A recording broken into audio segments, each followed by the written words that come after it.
Remains. Was Princess Diana deceived? Reporter Martin Bashir for a tell-all interview millions tuned in to watch. What effect did the depression have on your marriage? Well, it gave everybody a wonderful new label.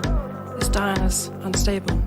It was the start of a stellar career for Bashir, who went on to do more bombshell interviews with celebrities, including Michael Jackson.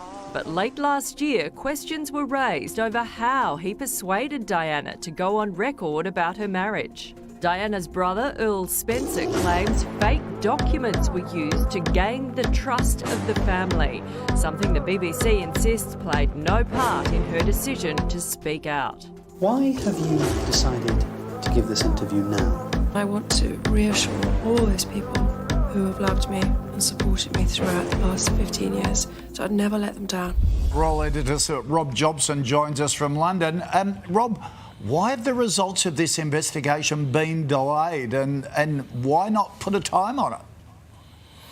Mr. Bashir has been actually very ill with coronavirus, and he's actually also recently left the BBC, so there's a duty of care issue at the moment. But it does seem that, according to the reports, that early to try and get her story out. So whether this was necessary for Bashir to go out and get these documents and fake these documents, if that's what he's alleged to have done, it may not have been needed, because Diana herself was desperate to get the story out.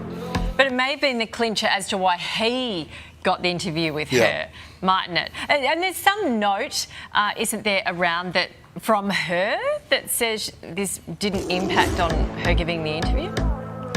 That's right. There's supposed to be notes which will come out in the investigation. It is welcome that the BBC accepts Lord Dyson's findings in full, which are extremely concerning.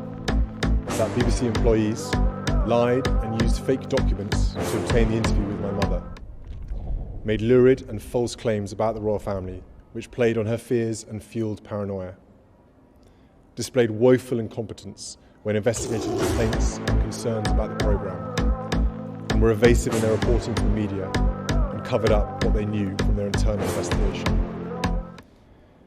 It is my view that the deceitful way the interview was obtained substantially influenced what my mother said.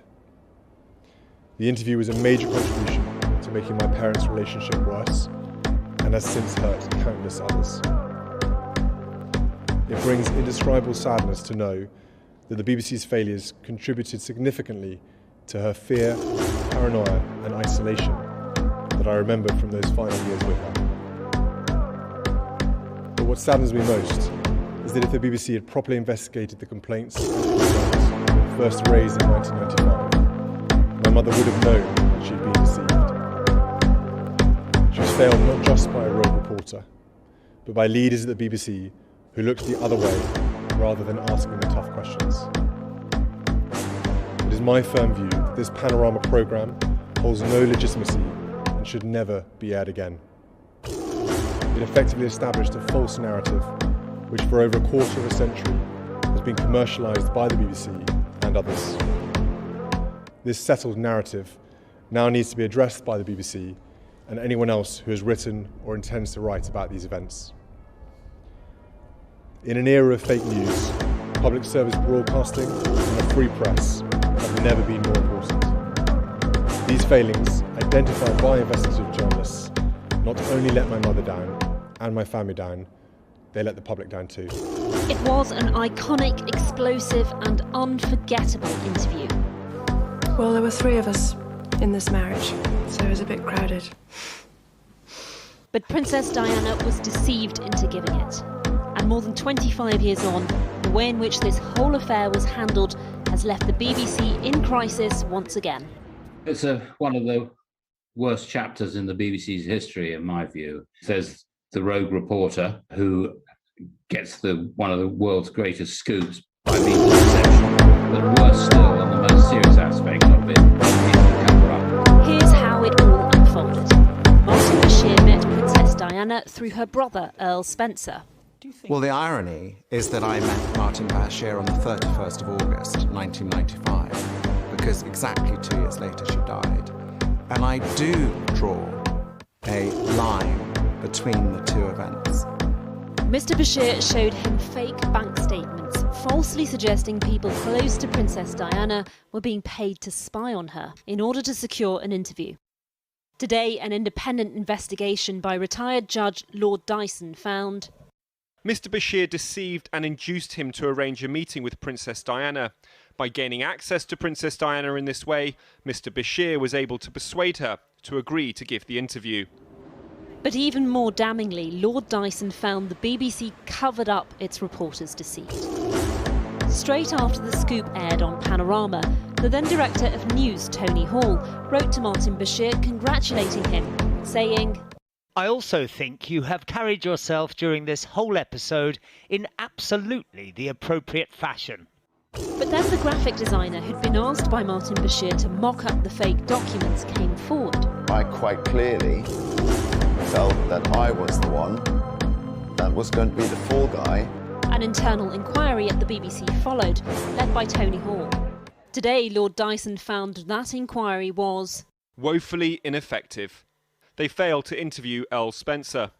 They did not scrutinise Mr. Bashir's account with the necessary degree of scepticism and caution.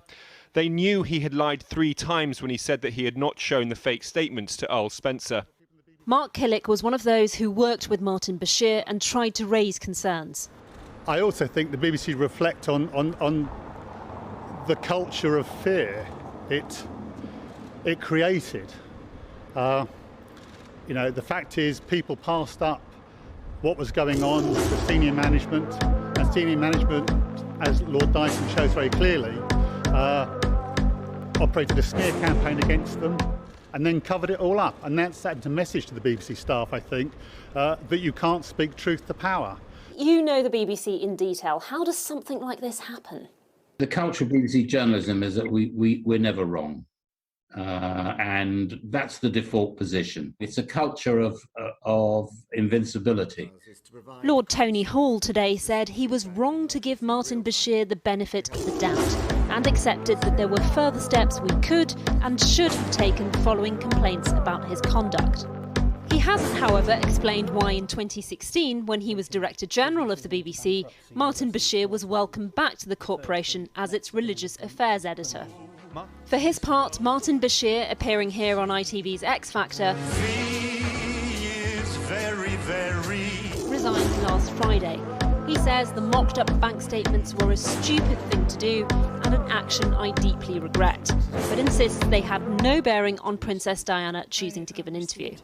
And then there's the BBC. Tonight they've apologised and written to Princess Diana's family, adding today's BBC has better processes.